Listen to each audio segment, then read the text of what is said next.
లూకా సువార్త 22వ అధ్యాయంలో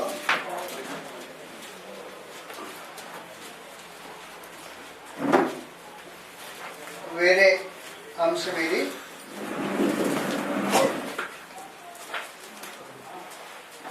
సియోను కొండ సంబంధమైంది కాదు, సంగతిని మార్చాను. లూకా సువార్త 22వ అధ్యాయం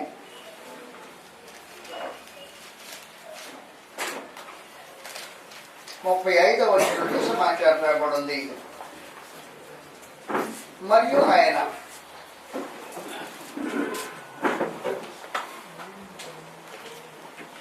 లూకా సువార్త 22:35 నుండి, సంచియు జాలయు చెప్పులను లేకుండా నేను మిమ్మల్ని పంపినప్పుడు నీకు ఏమైనా తక్కువ అయినా అని వారిని అడిగినప్పుడు వారు ఏమీ తక్కువ కాలేదండి. అందుకని ఇప్పుడైతే సంచి గలవాడు సంచియు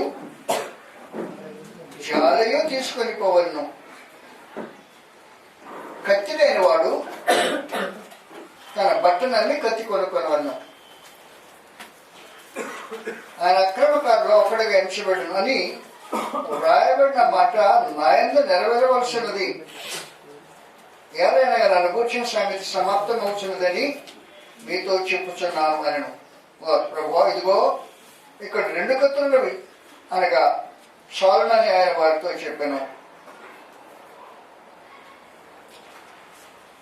ఇది నేను బయట మాట్లాడుకున్న సంగతి బహిరంగానికి వచ్చింది. బట్టను నమ్మి కత్తి కొనుక్కోమంటున్నాడంటే ఏంటి? బట్టను నమ్మి కత్తి కొనుక్కోమంటున్నాడు కదా ప్రభువైన యేసు. దాని అర్థం ఏంటి?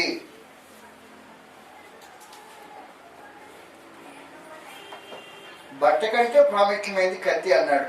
ఏంటి బట్టలు కత్తి కొనుక్కోమంటే? మహానుభావులు ఏమన్నారంటే, బైబిల్ ప్రాముఖ్యం కాబట్టి బైబిల్ కత్తి, బైబిల్ ఎంత ప్రాముఖ్యమైందంటే నీ బట్టను అమ్మేసి బైబిల్ కొనుక్కో అని చెప్పేశారు. దాని అర్థం ఇదా? గ్రంథం ఏం చెప్తుంది? అందువల్ల బట్టను నమ్మి కత్తి కొనుక్కోమని అన్న తర్వాత ప్రభువైన యేసు నెక్స్ట్ ఇమీడియట్గా ఏం చెప్పాడంటే, ఆయన అక్రమకారులలో ఒకటిగా ఎంచబడును అని రాయబడిన మాట నా యందు నెరవేరవలసినది. ఈ సందర్భంలో చెప్పాడు ఆయన ప్రభువైన యేసు. ఆయన అక్రమకారులో ఒకటిగా ఎంచబడ్డాడు అనే మాట నెరవేరవలసింది కాబట్టి సంగతి చెప్పారు అన్నాడు. బట్టను నమ్మి కత్తి కొనుక్కోవటం అంటే అర్థం ఏంటి?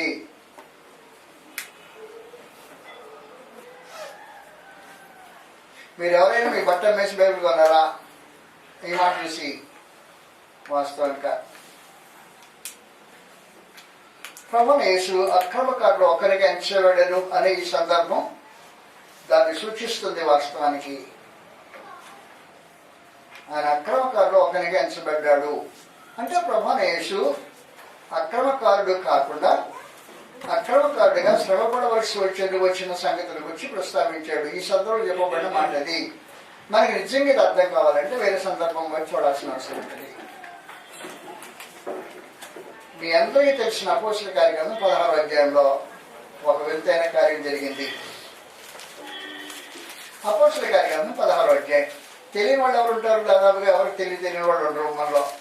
ఎందుకంటే స్వార్థ చెప్పవడం కాబట్టి అపోస్తల కార్యక్రమం 16వ అధ్యాయం ఏం చెప్పిందో తెరతాడు తెలుసు మనకి. ఏముందో దాంట్లో ప్రత్యేకించి అపోస్తలైన పౌలు శీల ఫిలిప్పీ పట్టణంలో సువార్త కోసం అటువంటి సందర్భం 16వ అధ్యాయంలో ఉంది. ఈ 16వ అధ్యాయంలో వారు ఏం చేస్తున్నారో 11వ వచనం చదువుతాం. ఫిలిప్పీ పట్టణంలో మాసిదోనియా ప్రాంతం, మాసిదోనియాకు ఫిలిప్పీ కేంద్ర పట్టణం. మాసిదోనియా సామ్రాజ్యానికి కేంద్రమైన ఫిలిప్పీ పట్టణంలో అపోస్తలుడు పౌలు శీల తిరుగుతున్నారు.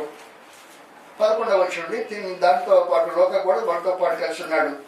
కాబట్టి మేము ట్రోయను విడిచి ఓడ ఎక్కి తిన్నగా సుమిత్రాకేకును మరునాడు లేపకు ఒక సమాచారం మాట్లాడుతూ 11వ వచనంలో విశ్రాంతి దినమున గవని దాటి నదీ తీరమున ప్రార్థన జరుగులనుకొని అక్కడికి వచ్చి కూర్చుండి కూడి వచ్చిన స్త్రీలతో మాట్లాడుచుంటివి.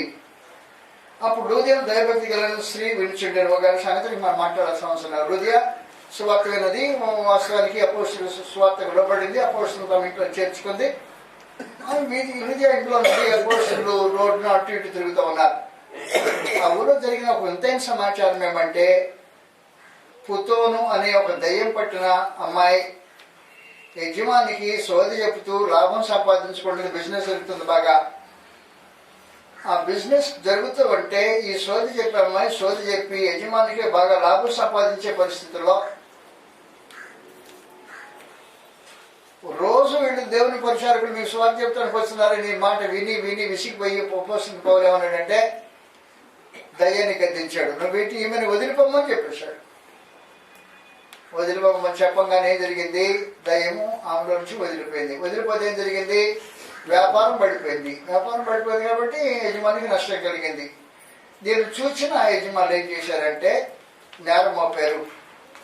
ఏం చెప్పారు? యూదులైన మీరు రోమీలమైన మనము వెనుకొడిని ఆచరించకుండా సంగతులు బోధిస్తున్నారు అని నేరం మోపేశారు. కాసేపు ఆగల మనుషులు దుమ్మిగా పడ్డారు, మీద కొట్టేశారు. న్యాయాధిపతి వచ్చేసాడు. న్యాయపతి ఆజ్ఞ మేరకు కొట్టి జైచేస్తారు. అలా వీటి జరిగింది. ఈ కార్యక్రమం అంతా మనకు తెలిసిందే కదా. అపోస్తలుడైన పౌలు చేతిలో కత్తి ఉంది. కొనుక్కున్న కత్తి అది, ఉపయోగించడా. జాగ్రత్తగా వినండి. ప్రభువుని యేసు అక్రమకారులు ఒక్కనిగా ఎంచబడను అనే సమాచారం ఈ సందర్భంలో మాట్లాడిన సమాచారం అది. ప్రభువుని యేసు అక్రమకారుడు కాడు. పిలాతు ఎదుట నిలబడినప్పుడు పిలాతు ప్రభువుని యేసును తీర్పు తీర్చేటప్పుడు అనేకమైన విధాలుగా కొట్టబడ్డాడు. ప్రభువుని యేసు నిర్దోషిగా కనపడుతూనే ఉన్నాడు. ఎన్ని కోణాల్లో ఎంతమంది దగ్గర విచారణ చేసినా నిర్దోషిగానే కనపడుతున్నాడు. నిర్దోషిగా కనబడితే పంపించేద్దామని ఆలోచన పిల్లలకు ఒక ప్రక్కన ఉంది. యూదుల యొక్క వారి ప్రభావం వారి తన మీద ఉండి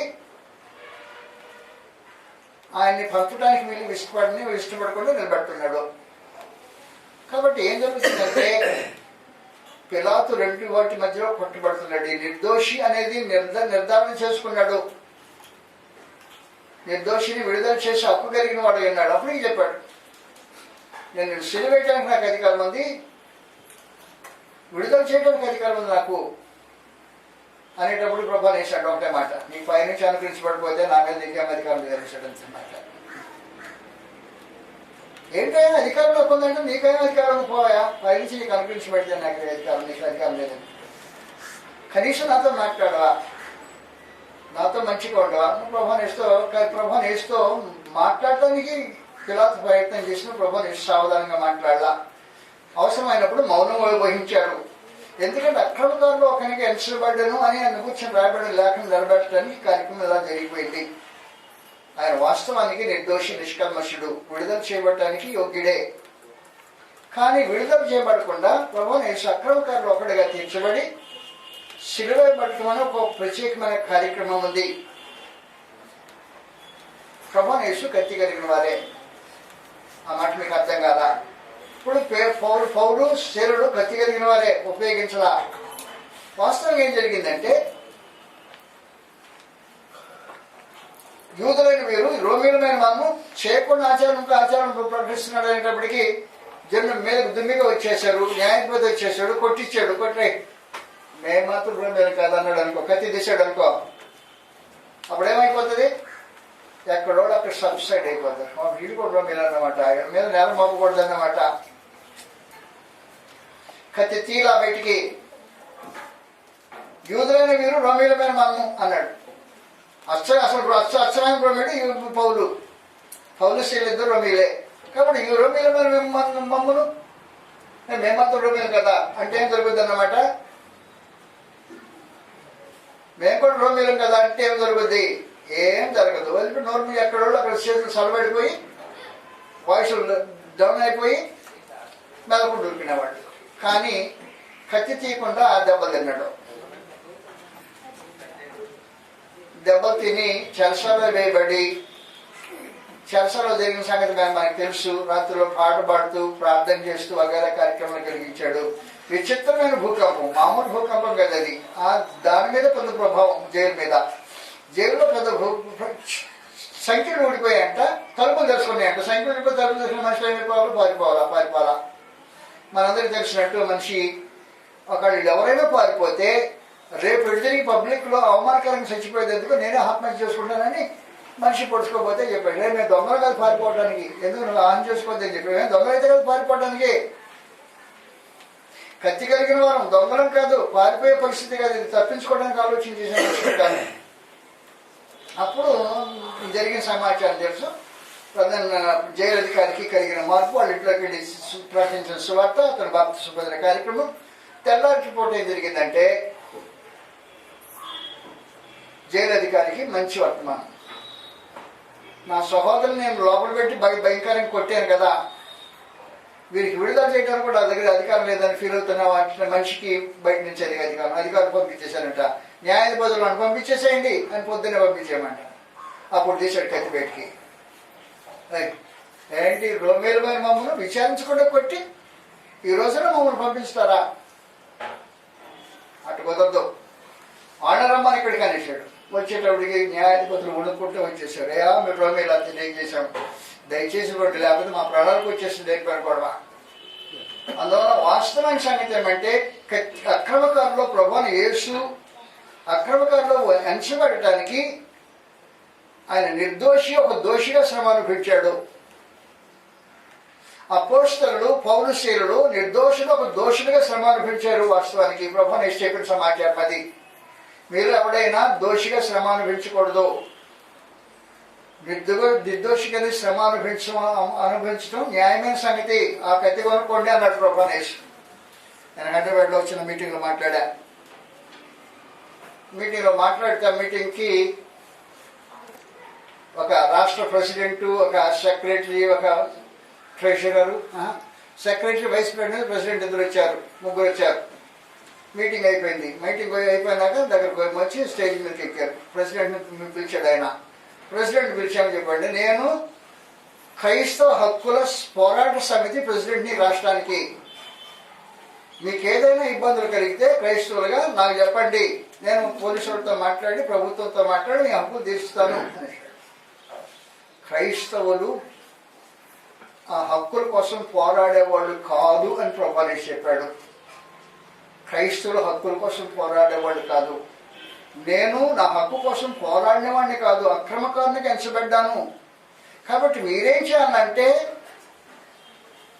కత్తి కలిగిన వారై హక్కు కలిగిన వారే శ్రమ అనుభవించండి, నేరస్తులుగా శ్రమ అనుభవించగలదు అని ప్రభువు యేసు ప్రత్యేకించి వారికి తెలియజేశాడు. అప్పుడు పైకి తీసేసాడు. కత్తి ఎప్పుడు తీసాడంటే రోమిల్ మమ్మల్ని ఎందుకు నేరం జరుపుకొని కొట్టారు అన్నాడు. అని మీరు అక్కడ కత్తి ఉందా? ఆ కత్తి ఉంది, వాడే కత్తి కాదు ఇది. అందువల్ల ప్రభువు యేసు గారు చెప్పిన సమాచారం ఏమంటే కత్తి లేని వాడు కత్తి కొనుక్కోండి అన్నాడు. కత్తి కలిగి లేనట్టు శ్రమ అనుభవం అనిపించండి. ఒక క్రైస్తవుడిగా శ్రమ అనుభవించడం అనేది దోషిగా శ్రమ అనుభవించడానికి వ్యత్యాసం ఉంది. ప్రభువు యేసు నిర్దోషి శ్రమ అనుభవం అక్రమకారుడిగా ఎంచబడ్డాడు. అలాగనే మీరు కూడా ఏం చేయాలంటే నిర్దోషులుగా అక్రమకారులుగా ఎంచబడి శ్రమ అనుభవించండి అనే ప్రత్యేకమైన సమాచారం ప్రభువు యేసు చెప్పాడు. అది కత్తి కొనుక్కోవటం అంటే. అంతేగాని నిజంగా కత్తి ఒకటి కొట్లో కొనుక్కోవటం కానీ లేకపోతే బట్ట అమ్మేసి బైబిల్ కొనుక్కోవటం కాదు. అది హక్కు కలిగి శ్రమ అనుభవించండి. నేను చేసిన పని అది. నేను హక్కు కలిగి శ్రమ అనుభవించుతున్నా. వాస్తవానికి నేను శ్రమ అనుభవించాల్సిన అవసరం లేదు. నేను నిర్దోషిని, నిష్కలంకుడిని, అపవిత్రులు చేరకుండా ప్రత్యేకంగా బ్రతికిన వాడిని. నేను అన్ని అక్రమకారులుగా ఎంచబడ్డాను. నేను ఎలాగ అక్రమకారులుగా ఎంచబడి ఉన్నానో మీరు కూడా అలాగే ఏం చేయండి, కత్తికి లేనివాడు కత్తి కొనుక్కోండి. అక్రమకారులుగా శ్రమ అనుభవించకండి. మీరు ఎప్పుడైనా క్రైస్తవులుగా శ్రమ అనుభవించితే హక్కు కలిగి శ్రమ అనుభవించండి. అది అపోస్తలులైన పౌలు శీలుడు చేసిన విశేషమైన కార్యక్రమం అది. కాబట్టి కత్తి కలిగి లేనివాడు కత్తి కొనుక్కోండి అంటే నిజంగా ఒక కత్తి కొనుక్కోమంటాం కాదు, లేకపోతే బైబిల్ కొనుక్కోవటం అంటే కాదు. శ్రమ పడటానికి హక్కు కలిగి శ్రమ పడండి, నిర్దోషులుగా శ్రమ పడండి అనే ఒక విశేషమైన సమాచారం ప్రభువు యేసు తన శిష్యులకు తెలియజేసిన ఒక వింతైన కార్యక్రమం అది. అంతేగాని కత్తి అంటే కత్తి కాదు, కత్తి అంటే బైబిల్ అంతకంటే కాదు. ఆయన అక్రమకాలుగా ఎంచబడిన కారణాన్ని బట్టి దేవుని ప్రజలు పౌలు శీలుడు ఆ ఊళ్ళో అక్రమకారులైనట్టు ఎంచబడ్డారు. ఏం చేశారు? రోమీలే. కత్తి తీసేస్తే శ్రమ జరగకపోతే అక్కడ రాత్రి సువార్త ఉండదు. ఆ సువార్త ఉండకపోతే అక్కడ దాకా కార్యక్రమం జరగదు. పరలోక దేవుడే జోక్యమించుకోవడానికి అవకాశం లేని పరిస్థితి ఏర్పడేది. కాబట్టి ఈ రోజున ప్రభువుని యేసు అక్రమకారుడిగా శ్రమ అనుభవించిన కారణాన మానవ జాతికి విమోచన అనుభవించడానికి పరమ దేవుడు జోక్యమించుకోవటం ఏర్పడింది. అలాగనే ఆ పౌలు శీలుడు శ్రమ అనుభవించిన ఆ పరిస్థితిలో నిర్దోషమైన వారికి నిజంగా రోమీలే. వాళ్ళ మీద పెట్టిన నేరం కాదు. రోమీలు మనము యూదులైన వీళ్ళు చేయకుండా ఆచారాలు బోధిస్తున్నారు. ఎవరో చెప్పింది మీకు ఆ మాట? మేము మాత్రం రోమీలు కదా అంటే అవుట్ అయిపోయింది అంత సమాచారం. ప్రభానేసి నేను కూడా నిర్దోషిని అంటే ఇప్పుడు ఇంకా శిరో కార్యక్రమం జరిగేది కాదు. శిరో కార్యక్రమం జరగడానికి ప్రభు నిషేధ యొక్క నిర్దోషత్వం నిరూపించుకోవడానికి ఆయన ప్రయత్నం చేయాల. ఆ సందర్భంలో చెప్పాడు, అక్రమకారులు ఒకరికి ఎంచబడ్డాడు ఆయన అని చెప్పిన సందర్భంలో మీరు కూడా అక్రమకారులుగా ఎంచబడి శ్రమానుభవించడమే కానీ అక్రమకారులుగా శ్రమానుభవించకూడదు అని ప్రత్యేకించి తన శిష్యుడైన వారికి ప్రభు అనేసి తెలియజేసిన విశేషమైన సందేశం అది. కత్తి లేని వాడు కత్తి కొనుక్కోండి, హక్కు కలిగి శ్రమానుభవించండి, శ్రమానుభవము నిర్దోషులకు అనుభవించండి అని ప్రభు అనేసి తెలియజేసిన విశేషమైన సమాచారానికి సంబంధించింది. కత్తి లేనివాడు కత్తి కొనుక్కోమంటాం అనేది కానీ వేరొకటి కాదు. అది దాని సమాచారం. క్రైస్తవుడైనంతగా శ్రమ అనుభవించాలి. అందులో మొదటి పేతురు 4వ అధ్యాయంలో తెలియజేసినట్టుగా ఏ రూపంగా శ్రమ అనుభవించడం తగదు అని సమాచారం చెప్పేశాడు. ఎలాగా శ్రమ అనుభవించి తగదంటే ప్రత్యేకించాలని చెప్పాడు. 4వ అధ్యాయం తీస్తాం. బాధ అనుభవించడం తగదు, తగిన రూపం చెప్పేసాడు ప్రత్యేకించి అక్కడ 15వ వచనంలో, మీలో ఎవడును నరహంతకుడుగా కానీ దొంగగా కానీ దుర్మార్గుడిగా కానీ పన్ను జొలిగి పోవువాడు కానీ బాధ అనుభవింపదగదు.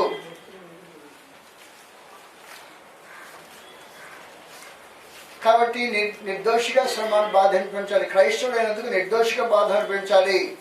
ఆ కత్తి కొనండి అనేది ప్రభువుని యేసు యొక్క సందేశమై ఉంది. కత్తి లేనివాడు కత్తి కొనుక్కోండి అన్నమాట. అందుకని పొరపాటున వెళ్ళిపోయి మార్కెట్లో మంచి కత్తి ఎక్కడ దొరుకుతుందో చూడటానికి కాదు అది. ఆ విషయం ప్రభువుని యేసు చెప్పలేదు. లేదు మంచి బైబిల్ కొనడానికి ప్రభువుని యేసు చెప్పలేదు.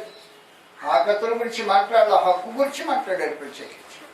హక్కు లేనివాడు హక్కు కలిగి ఉండండి, హక్కు కలిగి శ్రమ అనుభవించండి, అది న్యాయం అవుతుంది. అక్రమకారులుగా నేను ఎంచబడ్డానంటే నేను నిర్దోషైన నేను దోషభరితమైన వాడికి ఎంచబడుతున్నా. అక్రమకారులు ఒకటిగా చేర్చబడి నేను అక్రమకారుడి కాదు, అక్రమకారుడికి ఎంచబడుతున్నాను, హక్కు కలిగి శ్రమ అనుభవిస్తున్నాను. కాబట్టి క్రైస్తవులను నా శిష్యులను మీరు ఏం చేయాలంటే నా మాదిరిని అనుసరించి జీవించాలి, నాకులాగా శ్రమ అనుభవించేటప్పుడు నిర్దోషంగా అనుభవించాలని ప్రభువుని యేసు చెప్పిన విశేషమైన సమాచారానికి సంబంధించిన సంగతి ఇది. అందువల్ల కత్తి లేనివాడు కత్తి కొనుక్కోండి అని. అందువల్ల మా అక్కడ ప్రెసిడెంట్, సెక్రటరీ, వైస్ ప్రెసిడెంట్ వచ్చే ముగ్గురు వచ్చే స్పీచ్ పెట్టారు. మీకు ఏదైనా మీ మీద ఏకబాలిందంటే మాతో చెప్పేసేయండి అన్నారు. క్రైస్తవుల మీద అంటే బోరబండలో ఒక రోజున ప్రీచర్ని బాధేశారు. అక్కడ బీజేపీ సంబంధించిన మనుషులు బాధేస్తే ఆ సంగతి మేము బోరబండలో ఉంటున్నాం. అందువల్ల మీటింగ్ ఎక్కడో వైఎస్ఆర్ మీటింగ్లో కార్యక్రమం. మీ హక్కులు మేము పోరాడే సమితి, మీ హక్కులకి మేము బాధ్యులమై ఉంటాం. రాష్ట్రానికి నేను ప్రెసిడెంట్ని, ఈ సెక్రటరీని, వైస్ ప్రెసిడెంట్. మీ హక్కులకు పోరాడే విశేషమైన బాధ్యత మాకు దగ్గరుంది. మీకు ఏదైనా జరిగితే మాకు చెప్పండి, పోలీస్ స్టేషన్లో పోయి మీ సమాచారం మాట్లాడతాం. అవసరం ఉండదు. మా దగ్గర కత్తి కావాలి, కత్తి ఇసురు పడేసి శ్రమాన్ని పెంచడానికి ఉద్దేశించబడిన వాడు కాదు. మా తరపున ఇంకెవడో పోయి ఒకరితో మాట్లాడాల్సిన అవసరం ఉండదు. కృష్ణ ప్రభు తరపున ఇంకెవడో పోయి నిర్దోషిగా మాట్లాడాల్సిన అవసరం ఉండదు. ప్రభువుని యేసు మౌనంగా వహించడం, ప్రశ్నించడంలో మౌనం వహించడంలో ఉద్దేశం ఏమంటే నిర్దోషిగా శ్రమ అనుభవించడానికి సిద్ధపడండి. ఏమి నాతో మాట్లాడు, అవసరం లేదు నీతో మాట్లాడాల్సిన అవసరం. నేను హక్కు, నాకు నా సంగతి నిజంగా తెలిసిన ఎందుకు తెలియదు, నువ్వెవరో నాకు తెలుసు. మరి నన్ను ఆశ్రయించితే ఏం చేస్తాను నేను? నాకు అవసరం. అక్రమకాడు అంటున్నారు వాళ్ళు. ఎంచబడటానికే సిద్ధపడి ఉన్నా, దానికే శ్రమ అనుభవించడానికి పూనుకున్నాను ప్రభు యేసు ఎలాగో డిక్లేర్ చేశాడో, తన వెంట వచ్చే తన అపోస్తులు, తన శిష్యులు ఈ మార్గంలో రావాలి అని ప్రభు యేసు తెలియజేయడానికి ఉద్దేశించిన సందేశం అది. అంతేగాని కత్తి ఒకటి కొనుక్కోమని దాని ఉద్దేశం కాదు. అంతలో పేతురు ఉపయోగించాడు. నేను దానికి ఉద్దేశించలా, నీ కత్తి వల్ల పెట్టు, లేకపోతే పోతావు దాంతో నేను చెప్పేసి ప్రత్యేకించి. ఈ కత్తుల గురించి నేను చెప్పలేదు. కత్తి లాగేటప్పటికే ప్రభు ఇక్కడ 2 కత్తులను చాలు అన్నాడు. అందుకే ఒక కత్తి లాగాడు ఒక మనిషి. లాగి మనకు సెవ తగ్గొట్టేసి కింద పడిపోయింది. కత్తి వల్ల పెట్టాయి అనేసి పనమంటే మరి వల్ల పెట్టమంటావేంటి? నేను ఈ కత్తి కూడా వాడమని చెప్పింది నేను సమాచారం. ఈ కత్తులతో యుద్ధం చేయడానికి ఉద్దేశించబడిన వాడిని కాదు, అక్రమకారులు ఒకటిగా చేయబడటానికి కారణం అదే. ఒకవేళ నేను కోరుకుంటే నా సైన్యం వస్తుంది ఈ పర్లోకం నుంచి. వ్యూహంలో సైన్యం దిగుతుంది. వ్యూహంలో సైన్యం దిగిందంటే ఒక్క దేవదూత ఇంకెంతమంది ఎన్ని లక్షల మంది కూడా సాధించి చెప్తాడో ఆ సైన్యం నాకు ఎదుటుంది, కానీ నేను ఉపయోగించను.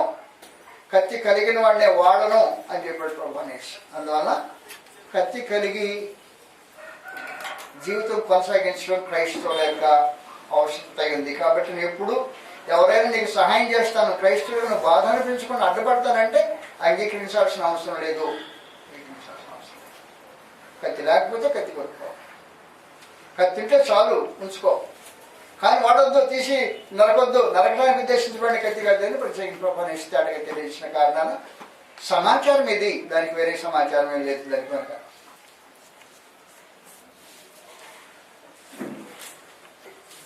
నీకేమైనా ప్రశ్న దీని మీద? దీని మీద ఏం ప్రశ్న లేకపోతే మనం ముందు సాగవచ్చు.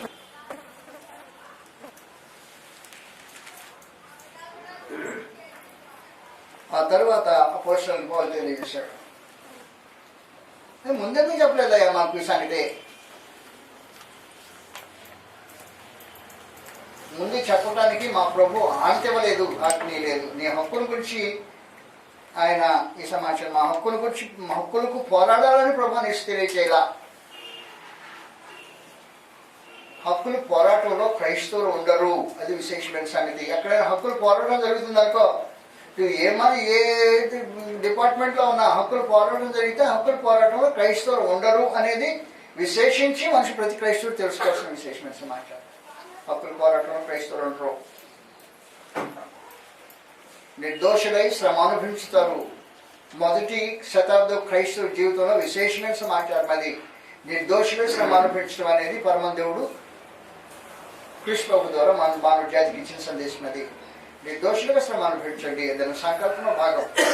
అందువల్ల ప్రభు స్వయంగా నిర్దోషిగా శ్రమ అనుభవించి తన శిష్యుడైన వారికి కనుక మార్గం ఇచ్చిపోయాడు. ఆ మార్గంలో అపోస్తలుడు పౌలు తనతో పాటు నశీలో ఆ మార్గంలో నడిచారు. ఆ నడిచిన తర్వాత క్రైస్తవ జీవితానికి ఇది మాదిరిగా ఉంచబడిన విశేషమైన కార్యక్రమం.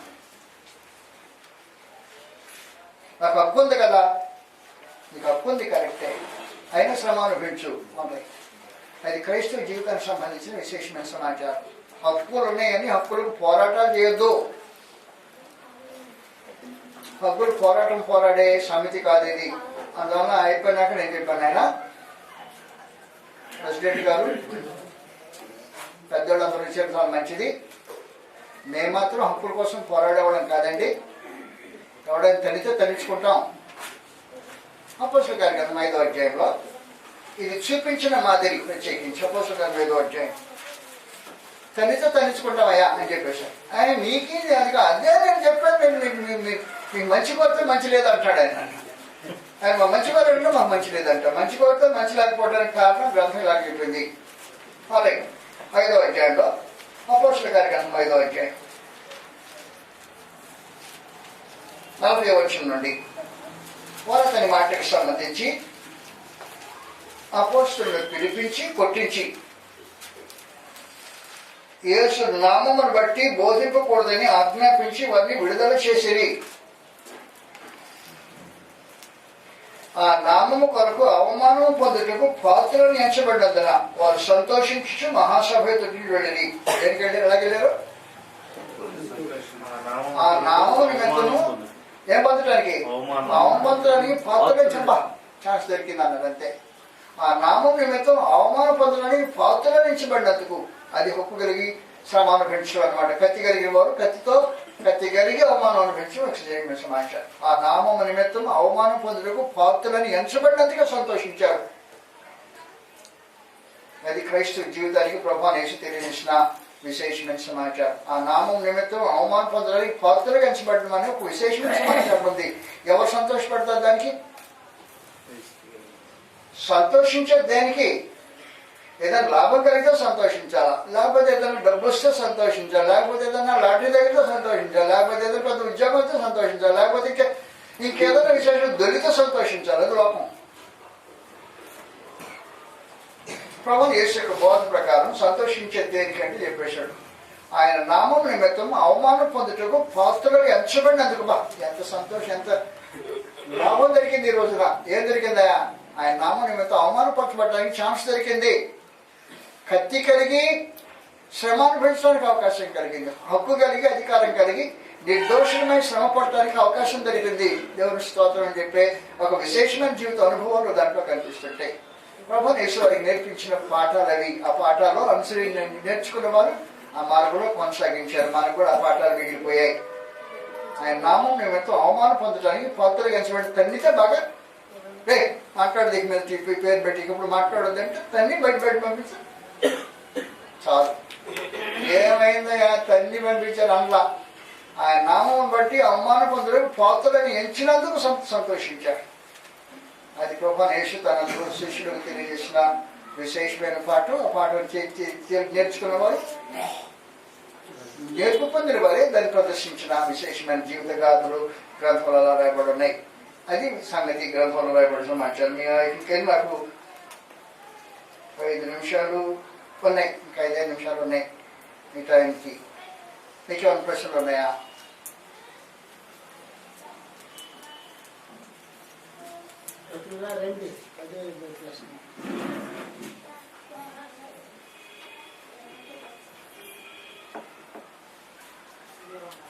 కష్టతరమైన సంగతి అది.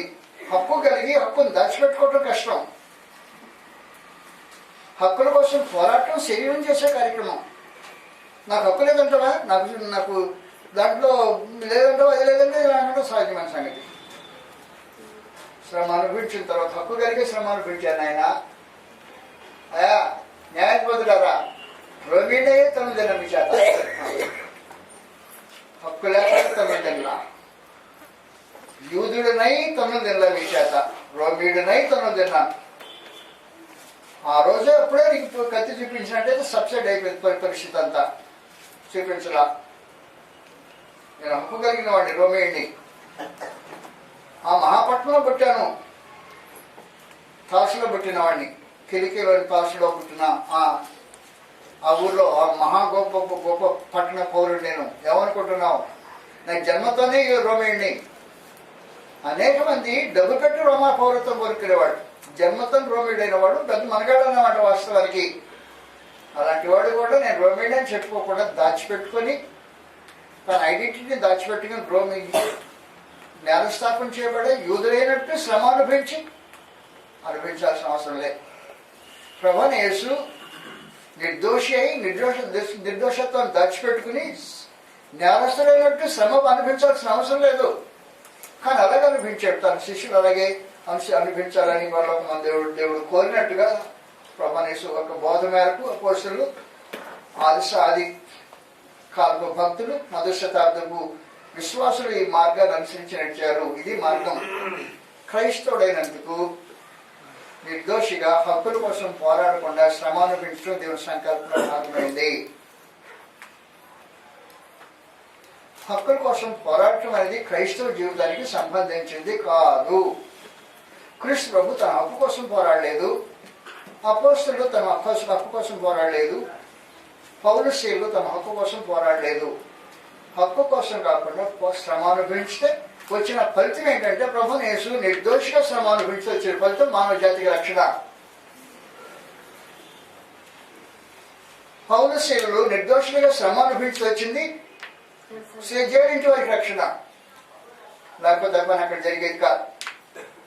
కాబట్టి పరమ దేవుని యొక్క సంకల్పంలో ఇలాంటి విశేషమైన సంగతులు ఉన్నాయి కాబట్టి శ్రమను తప్పించుకోవటానికి అబద్ధాలకల్లా, తప్పుకోకర్లా, దొక్క తిరుగుడు మార్గాలు అనుసరించకర్లా, దానికి వేరే వేషం వేసుకోవాల్సిన అవసరంలా ఉన్నతున్నట్టుగా ప్రదర్శించి కృపను అనుభవించి అవసరమైతే శ్రమ అనుభవం పొంది దేవుని మహింపరిచి దానివల్ల దేవుని రాజ్య వ్యాప్తి కొరకు మీ తలంపులు వాడాల్సిన అవసరం కలిగిన వారే ఉంటారు. దీంతో మన యేసు ముగించిన నమస్కారం.